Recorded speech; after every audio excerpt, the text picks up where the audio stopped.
Hi, and welcome to Law Enforcement Administration Lecture Series on the topic Introduction to Policing System. In here, we are going to talk about the basic concepts, of course, the common forms of government, globalization and its effects, and of course, the Interpol mission on globalization. Now, let's begin our talk with the basic concepts, particularly on the concept of policing. Now, when we say policing, it is the most obvious and apparent aspect of criminal justice system. Now, in studying criminology and criminal justice system, hindi po natin mailalayo na pag-aralan yung konsepto ng policing. Yung bagay na may kinalaman ng policing insofar as ang atin pong focus ng ating pag-aaral talks about crime and criminals. So in controlling, preventing of these two aspects, napakahalaga po ng policing. So therefore, it is right and just that we need to know what is policing. On the other hand, the concept of police system tells us that ito po ay nagkakaiba-iba yung approach, no, and practices patungkol sa pag-achieve ng lahat ng goals, purpose ng pagtatag ng police agencies ng bawat bansa. So that depends on the diversity of the culture as to how they practice, their beliefs, traditions, morals, values. However, most of them ay nagpo-fall pa rin sa context, no, ng kung paano nila ipatutupad ang batas, paano nila ipopromote ang peace and order, and of course, paano nila gagawin yung crime prevention and control. No? So again, when we talk about police system, that depends upon the government, that depends about the culture of a certain country. Moving on are the common forms of government, katulad ng ating sinabi kanina. When we study policing system, the basic framework or the basic reference of that is, of course, the government. Since the government is the one who outlines the policies, the laws, as well as implementing rules and regulations affecting the entire country. So these common forms of government is an obvious forms that we can notice, no? Lalong-lalo na pagdating sa mga first, second, and third world countries. Now, first we have democratic form of government, which implies or refers to a system of government where the people and their elected officials or representatives has the power to make decisions about making of laws, making of policies, and of course, leadership.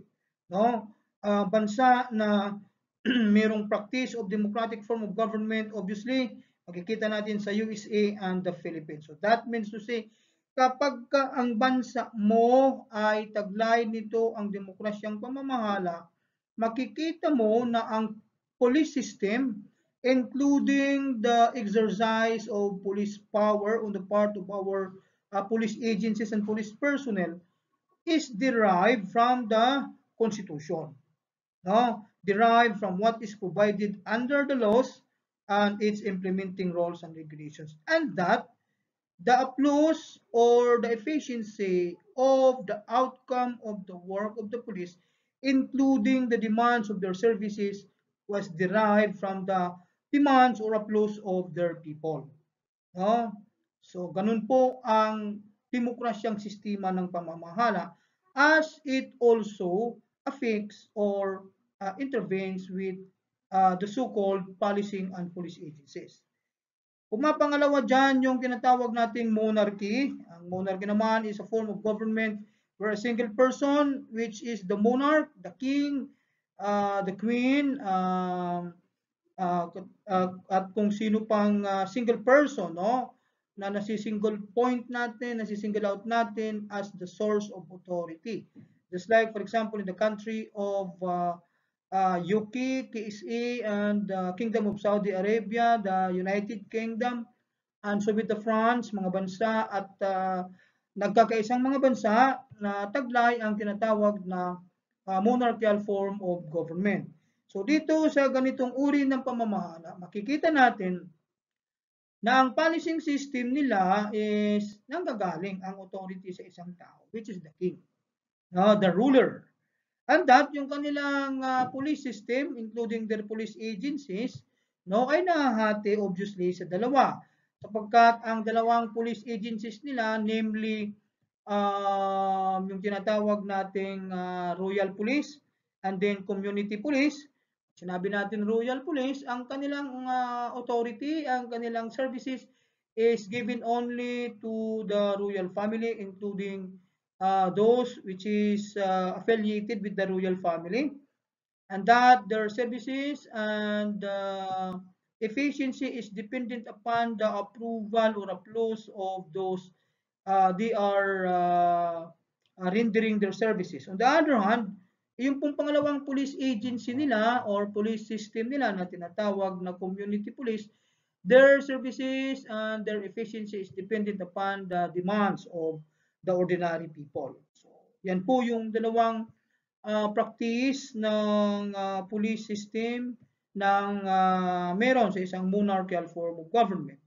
And then finally, we have the authoritarianism, isang uri ng pamamahala kung saan ito ay nagtataglay ng rejection of political plurality. Gusto nila alisin yung central power just to maintain their status quo.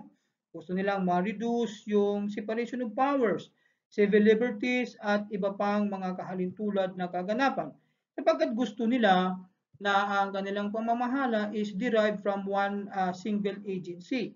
No? Most probably the military who has the supreme authority over everyone. No? Sapagkat hawak nila ang kapangyarihan, hawak nila ang supremacy because of the arm, na possess nila over any agency. So, yung mga lugar na iyon ay may kakaiba na policing system as de jure authority. That authority derives from their belief that they possess strong power because of that arms or plurality of their people from their agency. So, ang mga bansa na nagpa-practice nito ay katulad ng Algeria, ng Iran at ng Cuba. So in here, ang disenyo ng kanilang police system, ang disenyo ng kanilang police agencies is derived from their belief that they are the most strong, they have a high number in terms of the restraint of their people, and that they do not wanted any form of plural political entities or political agencies that will run over them, that will command over them. Again, yan po yung tinatawag nating authoritarianism. Now, let's talk about some other concepts katulad ng comparative. Now, ito pong ating topic nito, introduction to comparative models of policing. Of course, we need to know this basic concept comparative, and when we talk about comparative, it entails us the knowledge as to how similarities and dissimilarities of course from different police agencies as the practice their mandates depending on the government systems that we have. Just like, for example, we are comparing the Japanese police system and our own Philippine National Police. So on that matter, we are on the context of the term or concept comparative. Why there is such a thing that we need to study comparison? Because of the influence of one of the field of study in criminology known as comparative criminology. So by that, we come out with the idea of looking at the differences and similarities with our own police system as it is compared with selected advanced police systems in the world. Of course, the term police, alam na natin ito sa mga previous discussions na ating nadaanan, common na sa atin ito. But somehow, the concept of police refers to somebody or someone who is responsible for maintaining public order and safety, enforcing the law, and preventing, detecting, and of course, investigating criminal activities. They are the agency, or which is often also entrusted with various licensing and regulatory activities. Just like, for example, yung licensing ng baril, licensing natin to practice professions like security personnel, detective agents, and the like. And by history, the word police is actually of French origin, which bears with the idea referring to a person whose duty is to enforce the law. Again, that is the concept of police. Now, let's talk about the concept of comparative police system. Ito pong concept nito ay nagtuturo sa atin, nagsasabi sa atin sa paraan kung paano natin tinitingnan, ina-outline, yung pagkakaroon ng pagkakahawig at hindi pagkakahawig ng isang police system ng isang bansa patungo sa ibang bansa. Saan nakikita yung advancement? Saan yung nakikita yung things or opportunities for improvement so that one can get over to it and look after the very advantage on their part so ang kanilang police agency ay maging isa sa mga pinagpipitakan. And what affects this performance, advancement of our police is the so-called globalization. Ano ang globalization? Ito ay ang kaganapan sa ating mundo, o sistema na nangyayari sa ating mundo na tumutukoy sa o nagpapakita sa development ng pangdaigdigang improvement in terms of our economy. Because of economy that runs the world, that becomes the strength of every country, ito po ay nagpapakita sa integration ng mga bagay-bagay that affects the society and the interworld. So, globalization, kung ating pag-uusapan, ito ay may maraming aspeto, katulad ng teknolohiya, ekonomiya, politika, at iba pang mga bagay katulad ng communication, transportation, infrastructure, at of course, the hospitality industry, and of course, security. So, iyon pong madaming aspeto, pag pinagsama-sama mo yan, yan ang magpapakita sa tinatawag nating globalization. Yung epekto ng pandaigdigang influence as it shows kung sino ang mga nag-a-advance na mga bansa at sino yung mga naiiwan na mga bansa in terms of advancement and economy, and of course, education and security. Now, ang globalization na ito ay may dalawang epekto. It can either be positive or negative. So, by positive effects, ang kagandahan na idudulot ng globalization ay sa ating mga industries. Be it in the showbiz industry, economic industry, education industry, security industry, hospitality industry, production industry, madami po. Yan po yung isa sa kagandahan ng globalization because iniingganyo niya yung mga bansa na mag-advance sa kanilang mga sarili, sa kanilang mga industries so that umangat yung kanilang level of economy. Of course, isang magandang epekto ng globalization is that yung kanyang positive effect sa ating culture, like sa development ng agriculture natin, sa language, sa practices, sa attire, sa fashion, and of course sa education na rin. Another good effects of globalization is the legislation. Yung pagkakaroon natin ng paggawa ng mga panibagong batas na sumasabay sa panahon. Of course, yung language, language na nag-i-improve sa ating communication means with the other countries. And of course, yung exploitation tuon sa information technology na napakabilis ngayon. No, we have that social media, ang dami at ang dali na lang ng communication ngayon from across borders. And of course, with the finance development, pagdating sa ating World Bank, pagdating sa ating monetary funds, no, ang bilis na lang, nandyan si GCash, nandyan si Maya, no, yung online banking, no, napaka-advanced na talaga. And of course, with the politics. Politics na siyang nagra-run sa ideology ng mga bansa natin as the of course give yung tinatawag na um, positive relationship, no, at minimintin po yan yung relationship na yan ng mga bansa.